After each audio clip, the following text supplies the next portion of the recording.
Salut à toi et bienvenue sur ce nouvel épisode de Wing Chun Training.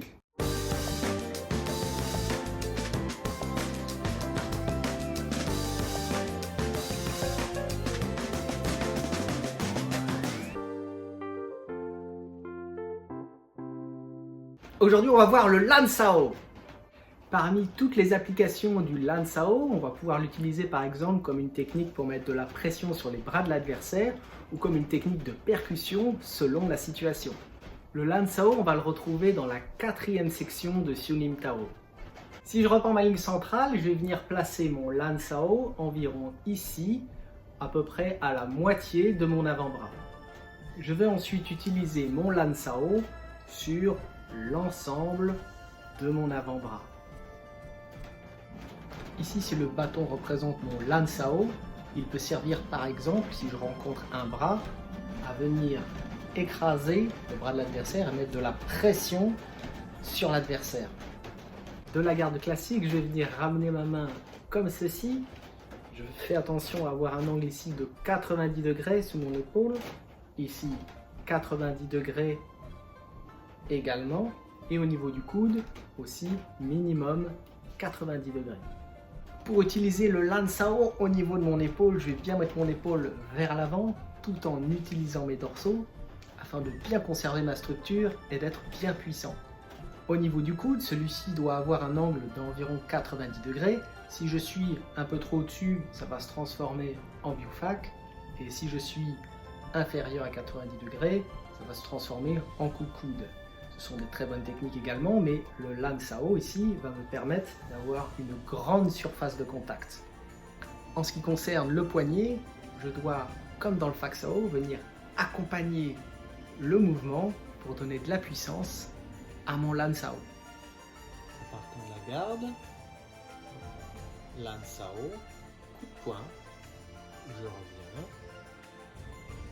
Lan Sao, coup de poing, je reviens, Lan Sao, coup de poing,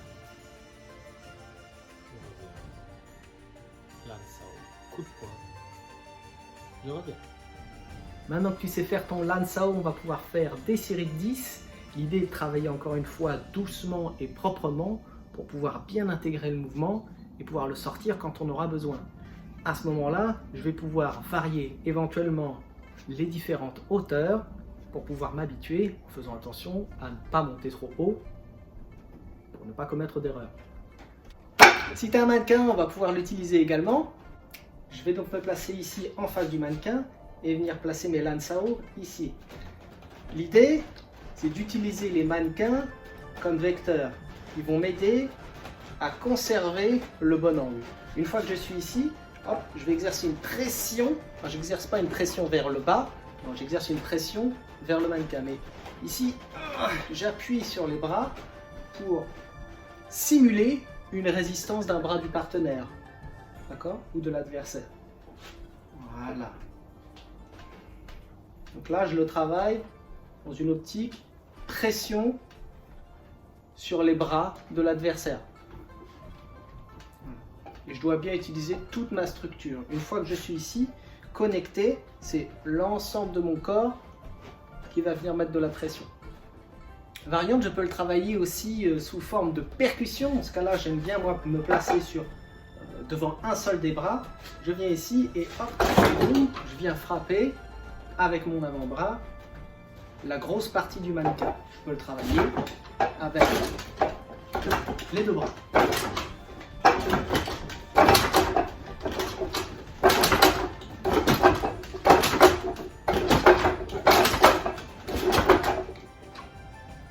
Une fois que tu es à l'aise avec tes Lan Sao, on va pouvoir l'intégrer à toutes les autres techniques que tu as pu voir précédemment.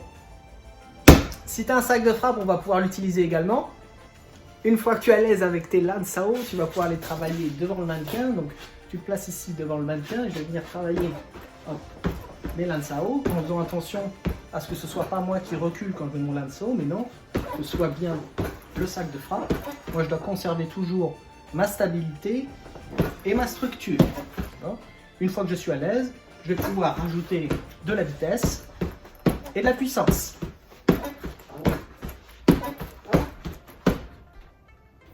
Une fois que je suis à l'aise avec les Lansao, je vais pouvoir réintégrer toutes les autres techniques que j'ai pu voir précédemment.